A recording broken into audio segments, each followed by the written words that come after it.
buenas tardes. Voy a comenzar dando las gracias a la organización de estas jornadas ICADE y Endartea 2013 por la oportunidad de poder presentar esta ponencia que hemos titulado Cómo hacer atractiva la docencia de una asignatura utilizando metodologías activas.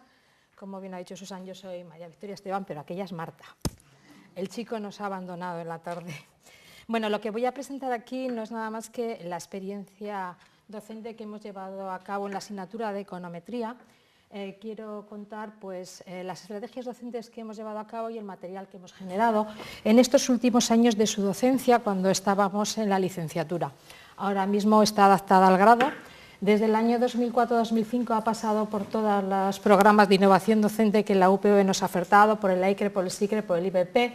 Está plenamente adaptada a los créditos desde el 2006-2007. Se imparte en castellano, euskera e inglés. Y utilizamos las modalidades docentes habidas, clases magistrales, prácticas de aula, prácticas de ordenador, talleres y seminarios. Nuestra asignatura es complicada, los alumnos les echa bastante para atrás la econometría y es muy instrumental. La evaluamos a través de una evaluación continua, reservamos el 50% de la calificación final para un examen de todas las competencias y contenidos de la asignatura, no liberamos nada a lo largo del curso en esa evaluación continua. Y del 50% restante, el 15% se obtiene en una prueba de laboratorio informático pautada, les decimos cuándo va a producirse. El 15% de las preguntitas cortas que hacemos en clases magistrales y prácticas de aula, seminarios y talleres, los consiguen a través de pruebas individuales y grupales, pero de carácter sorpresivo, se las encuentran un día.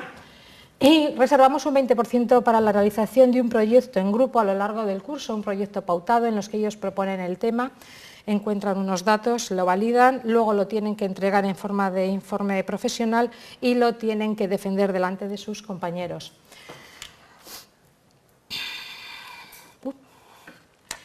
Bueno, la evaluación continua verdaderamente es muy beneficiosa para los alumnos, para ellos y para nosotros. Para ellos porque les permite practicar un aprendizaje activo, están cercanos al profesor, realizan muchas actividades y para nosotros porque podemos hacer un seguimiento en todo momento de lo que van consiguiendo.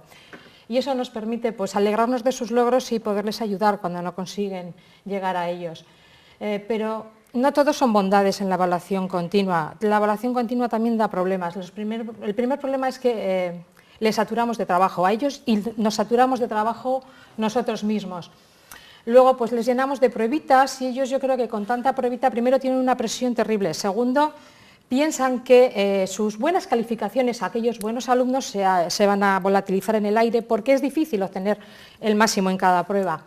Y luego los que no son muy buenos y les cuesta, no voy a hablar de los que son malos, esos ya en tercero casi no están, los que no son muy buenos, si tienen 2 o 3 pruebas seguidas en las que les va mal, la verdad es que se desmoralizan mucho y la abandonan, la evaluación continua. Y además es que en licenciatura lo podían hacer, ahora en grado tienen más problemas para hacerlo, pero en licenciatura podían irse al examen y aquí no ha pasado nada. Nosotros ajustábamos a su cintura y a su traje un buen examen, con todas las competencias, un examen largo y potente, pero aún así hay muchos alumnos que prefieren ese examen un día que ir todos los días a sufrir a clase. Además, yo creo que les hemos quitado una competencia que es aprender a organizarse ellos solos, porque como tú les organizas la vida diaria en clase, ellos ya no tienen por qué organizarse ese estudio, ya saben lo que tienen que estudiar para el día siguiente. Bueno, ¿qué estrategias docentes hemos seguido? Bueno, las clases magistrales fundamentalmente 2. La primera la hemos llamado análisis evolutivo del aprendizaje dentro de un tema y lo que hacíamos era seguir un mismo caso en las diferentes modalidades docentes usadas ese tema, cada uno desde su punto de vista, desde la diversidad de ese tipo de modalidad docente. Así teníamos un caso que igual tenían que resolver a lápiz y papel en la práctica de aula, pero en la práctica de ordenador tenían que manejarlo con el software que usamos un programa que se llama Gretel, es un programa específico para estadística y econometría, además es un programa libre que se le puede encargar desde el primer día en el ordenador, lo practican en casa si quieren y demás. El hecho de poder repasar esos contenidos desde diferentes puntos de vista lo que nos permitía reforzar el caso y algo así como cerrarle, ¿no? La segunda estrategia que hemos utilizado es el análisis evolutivo del aprendizaje entre temas. Nosotros a lo largo de los temas del programa tenemos temas que se relacionan. Lo que hacíamos era coger un caso en ese primer tema y seguirle en esos otros temas que se relacionaban. ¿Esto qué nos permitía? Nos permitía volver a incidir en los contenidos anteriores que no habían quedado muy claros, que repito son duros los de la asignatura, y Luego, ver cómo se relacionaban con los otros contenidos del resto de los temas y ofrecerles así pues, una visión de conjunto a los alumnos, y muchos de ellos apreciaban esa visión de conjunto, parecía que eran capaces de volver hacia atrás y hacia adelante y verlo todo en ese conjunto. En términos de valoración, nuestra estrategia ha sido: yo te valoro todo lo que tú hagas, todo lo que haces de forma individual, lo que haces de forma conjunta, lo que es obligatorio y lo que es voluntario.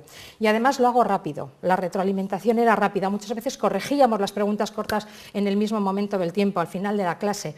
Otras veces, cuando la prueba era de grupo, lo que hacíamos era recogerla y cambiarla de grupo, se lo valoraban ellos. Esta estrategia es buena, pero es complicada porque, claro, ellos son muy duros corrigiéndose, y malos, malos. Y por otro lado, claro, se han dado cuenta de una cosa: si yo tengo que corregir al compañero es que tengo que saber. Si no sé, no puedo corregir. Y claro, decir que no puedo corregir quiere decir que mi nota después también va a ser mala, con lo cual eso les ha obligado bastante a moverse y a tener que hacer lo que les estábamos diciendo que tenían que hacer.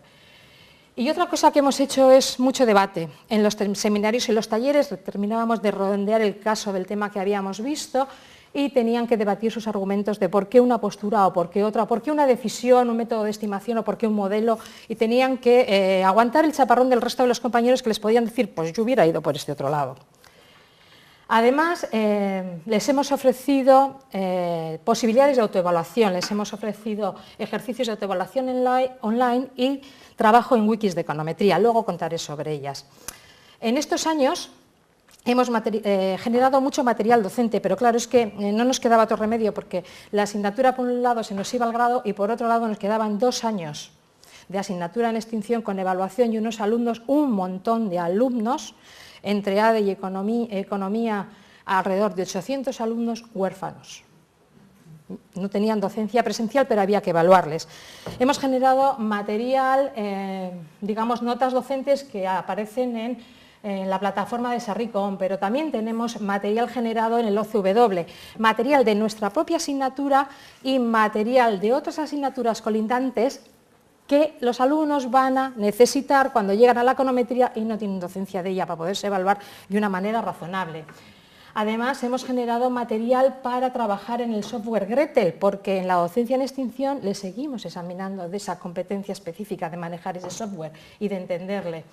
Así que hemos generado mucha práctica en Gretel, un montón de, digamos, de trabajos que han redondeado la asignatura y que igual en cada momento hemos sufrido mucho para hacerlos, pero que yo creo que ahora mismo que estamos en el momento de extinción les vemos 2 cosas. Uno, que en el grado lo pueden usar los profesores que ahora están en él, y que los alumnos de la asignatura en extinción pues están bastante arropados para poder llegar al examen.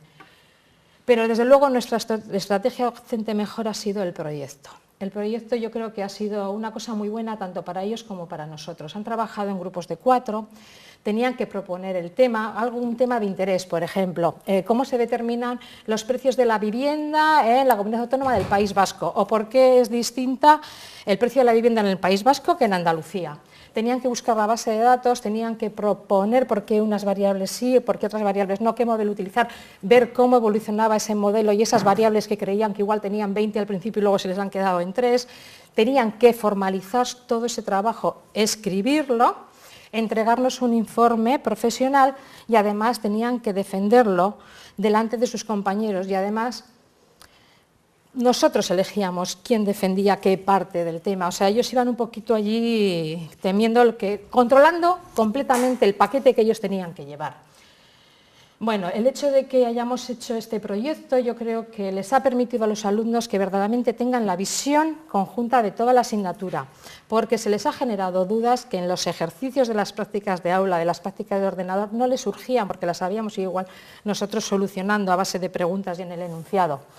Y además de repasar en él y conseguir en él las competencias específicas de la asignatura, nos ha permitido llegar a las competencias transversales, porque hemos reforzado el trabajo en equipo, el análisis, la comunicación oral escrita, el razonamiento, la toma de decisiones y la creatividad, porque ellos proponían su propio interés y desde luego les interesaba, y les interesa mucho el precio de los móviles y el de las motos. Bueno, ¿por qué les hemos propuesto o por qué les hemos puesto a su disposición material de autoevaluación online? Bueno, el hecho de tener muchas pruebas en el aula, cuando la docencia era presencial, y ahora que estamos en el grado y es docencia presencial, les crea mucha zozobra. Ellos no saben si conocen suficiente sobre los contenidos de un tema como para estar en clase sentados y que de repente yo saque una hoja y digo, ahora vamos a contestar a esto. Entonces, para reforzar ese miedo, les hemos propuesto dos cosas: ejercicios online de autoevaluación y trabajo en wikis. Lo que les permitíamos era contestar a preguntas tanto de carácter teórico como práctico que hemos generado en la plataforma Hot Potatoes, diciéndoles pues, cuál es la respuesta correcta, por qué no son correctas las demás. Hemos ejercido la acción tutorial desde lejos. Como ellos podían resolver cuantas veces quisieran esas preguntas, pues desde luego cuando llegaban a clase tenían confianza. Tuvimos un proyecto PIE de la convocatoria 2009-2011 sobre este tema de ejercicios de autoevaluación con Hot Potatoes y hemos tenido otro en la convocatoria 2011-2013 para el trabajo en wikis. Les dijimos, podemos trabajar en wikis todos juntos, en wikis de concepto que nos ayuden a saber cuándo tengo que decir la palabra estimador, cuándo tengo que decir la palabra estimación, porque ellos la mezclaban. Y también les dijimos, bueno, como ya estáis en una situación con mucho repetidor, podéis tener wikis de proyecto y desarrollar el proyecto sin necesidad de estar los 4 miembros del grupo juntos y lo trabajáis de manera online. Además, la wiki te permite evaluar lo que hace cada uno. Tú miras el historial, sabes cuándo se conectan y qué es lo que corrigen. La wiki les ha gustado mucho trabajar en ella, pero la plataforma de Moodle es horrorosa, súper farragosa. Eso no les ha gustado nada. ¿Y qué hemos aprendido de todo lo que hemos hecho? Pues efectivamente, que el trabajo activo les gusta mucho, la práctica de aula y la práctica de ordenador mucho más que el resto. Que en las estrategias docentes pues hemos estado bastante acertados, que mirar un caso a lo largo de los temas les ayuda, que mirar un caso desde diferentes puntos de vista también les ayuda, que poder hacer ejercicios online en la intimidad de su casa les refuerza y que el trabajo en wiki es muy divertido porque es una TIC, pero al final ha sido una turrada porque la plataforma no era buena. De todo esto que sabemos, pues que si nosotros les proponemos a los alumnos, haz, ellos hacen. Igual les cuesta el primer día, pero el segundo día hacen. Y ese aprendizaje evolutivo, más práctico, menos magistral, les ayuda luego en su vida profesional, porque luego vuelven unos años después y te lo dicen. Y para nosotros, ¿qué ha supuesto? Pues para mí personalmente supone pues que yo en clase cada día aprendo de ellos y que además de que aprendo, me divierto. Porque el día que no me divierta y no aprenda, me voy a mi casa a cocer magdalenas. Bueno, muchas gracias. Y voy a decir una cosa. ¿Dónde está la profesora de antes? Me he quedado pasmada. Jamás se me ha ocurrido pensar en la dirección que habéis hecho vosotros. Espero que todo este trabajo, en alguno de ellos mis alumnos haya podido colocar el pragmático, el activo, el no sé qué, porque es que si no ya, ahora sí que ya cuelgo la chapa.